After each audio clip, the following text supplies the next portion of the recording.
NDA में चिराग पासवान और जीतन राम मांझी आपस में ही टकराने के नौबत पे आ चुके हैं सीटों को लेकर। क्या लग रहा है कि एनडीए में सही तरीके से सीट बंटवारा हो जाएगा या फिर मुझको तो लगता है कि चुनाव आते आते एनडीए गठबंधन बिखर जाएगा, टूट टूट फूट जाएगा, सही नहीं रहेगा। महागठबंधन ने इतनी बड़ी यात्रा की, वोटर अधिकार यात्रा किया, राहुल गांधी भी उसमें मौजूद हुए, उसमें भी बसपा भारत की और आपकी पार्टी की सक्रियता नहीं दिखी। नहीं, उस समय हम उस महागठबंधन के विधिवत सहयोगी दल नहीं थे। अब हम महागठबंधन के विधिवत सहयोगी दल हुए हैं। अब जो भविष्य में जो कार्यक्रम होगा महागठबंधन के द्वारा, उसमें निश्चित रूप से हमारी पार्टी की भागीदारी रहेगी। सीटों को लेकर चर्चा ऐसा है कि अभी आप देखेगा कि दो गठबंधन है पूरे देश में। एक एनडीए गठबंधन है, दूसरा इंडिया गठबंधन है।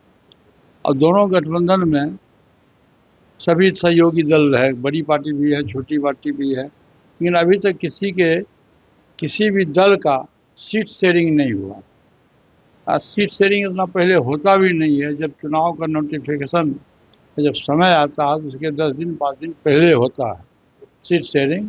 और मुझको जहाँ तक जानकारी है कि 15 सितंबर के बाद, 15 सितंबर और 20 सितंबर के बीच में महागठबंधन का जो सीट शेयरिंग होगा वो फाइनल हो जाएगा। चिराग पासवान ने आंकड़े बता दिए हैं अपने गठबंधन में कि 45 से 120 सीटों के बीच में उनको सीटें चाहिए। क्या आपके तरफ से भी कोई आंकड़ा आपके मन में चल रहा है कि इतनी सीटों पे हम चाहते हैं कि चुनाव? देखिए भाई साहब, 5 वर्ष में एक महापर्व होता है, पॉलिटिकल महापर्व जिसको चुनाव कहते हैं। और कितने सीट पर हम चुनाव लड़ेंगे ये कोई मान्य नहीं रखता। मान्य ये रखता है कि कितना हमारे पास में जिताऊ उम्मीदवार है, कितने हमारे पास में संगठन करता है, कितना मेरा जनाधार है।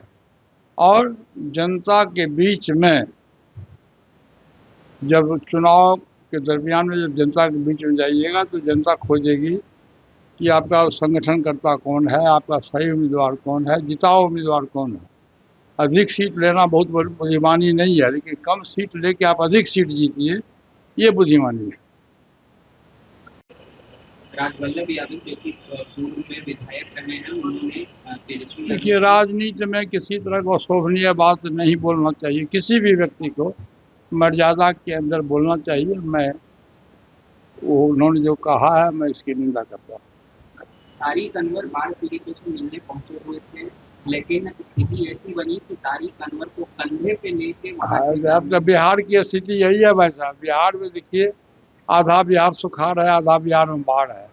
और इतना अधिक भ्रष्टाचार है बिहार में कि बाढ़ के नाम पर, बाढ़ राहत के नाम पर करोड़ों करोड़ रुपया दिया गया है कटिहार जिला में।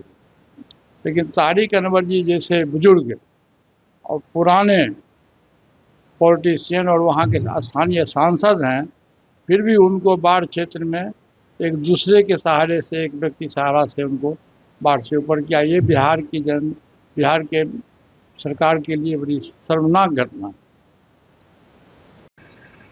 पशुपति पारस की आपकी पार्टी अभी जो तमाम महागठबंधन के मीटिंग्स हो रहे हैं उसमें एक्टिव नहीं दिख रहे हैं। पार्टी और कांग्रेस दिख रही है। आने वाले चुनाव में क्या भूमिका रहने वाली है? कितने सीटों पे चुनाव? देखिए,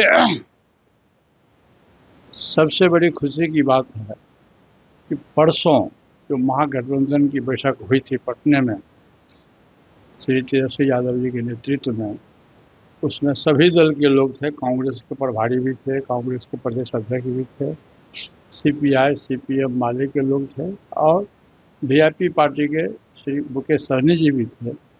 सब लोग की उपस्थिति में सर्वसम्मति से फैसला लिया गया कि राष्ट्रीय लोक जनशक्ति पार्टी और झारखंड मुक्ति मोर्चा को इस गठबंधन में शामिल किया जाए। इसकी स्वीकृति मिली। उस समय, उसके पहले तक हम लोग गठबंधन के पार्ट बाहर से थे, लेकिन विधिवत नहीं थे।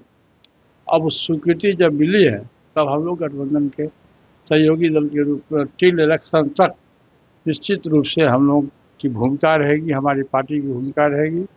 और हमारा दलित सेना की बैठक है आज, उसी के क्रम में हमारी दलित सेना की बैठक हम लोगों ने किया है, वो साथ में रहेंगे और उस डिसीजन जो हुआ है, फैसला जो हुआ है, उससे हमारी पार्टी और व्यक्तिगत रूप से हम जो गठबंधन के जो कन्वेनर हैं, जो प्रभारी लोग हैं, सभी को मैं अपनी ओर से हार्दिक बधाई देता हूँ।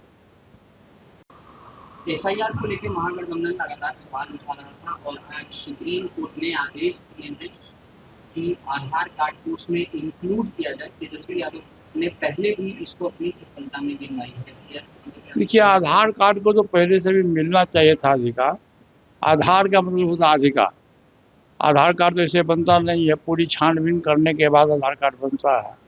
और सबसे बड़ी बात भाई साहब ये है कि ये जो घटना घटी है, मतदाता सूची का पुनरीक्षण, इसकी नौबत क्यों आई? इसके मूल प्रश्न में आप जाइए कि इसकी नौबत क्यों आई। आप 2024 में लोकसभा का चुनाव लड़े, उस समय क्या मतगणना ठीक, उसमें क्या जो देश का जो वोटर लिस्ट था वो सही था? उसमें विदेशी लोगों की ताकत नहीं था उसमें।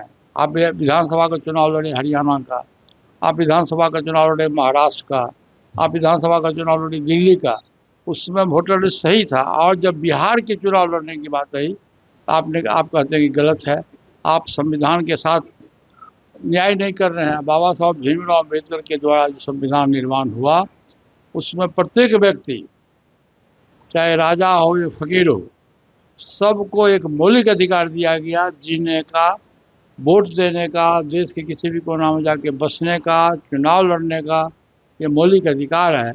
और भारत सरकार और चुनाव आयोग, मैं तो कहूँगा कि बाबा साहब भीमराव अम्बेडकर के द्वारा जो संविधान बना है, उस संविधान की उन लोगों ने अवहेलना किया।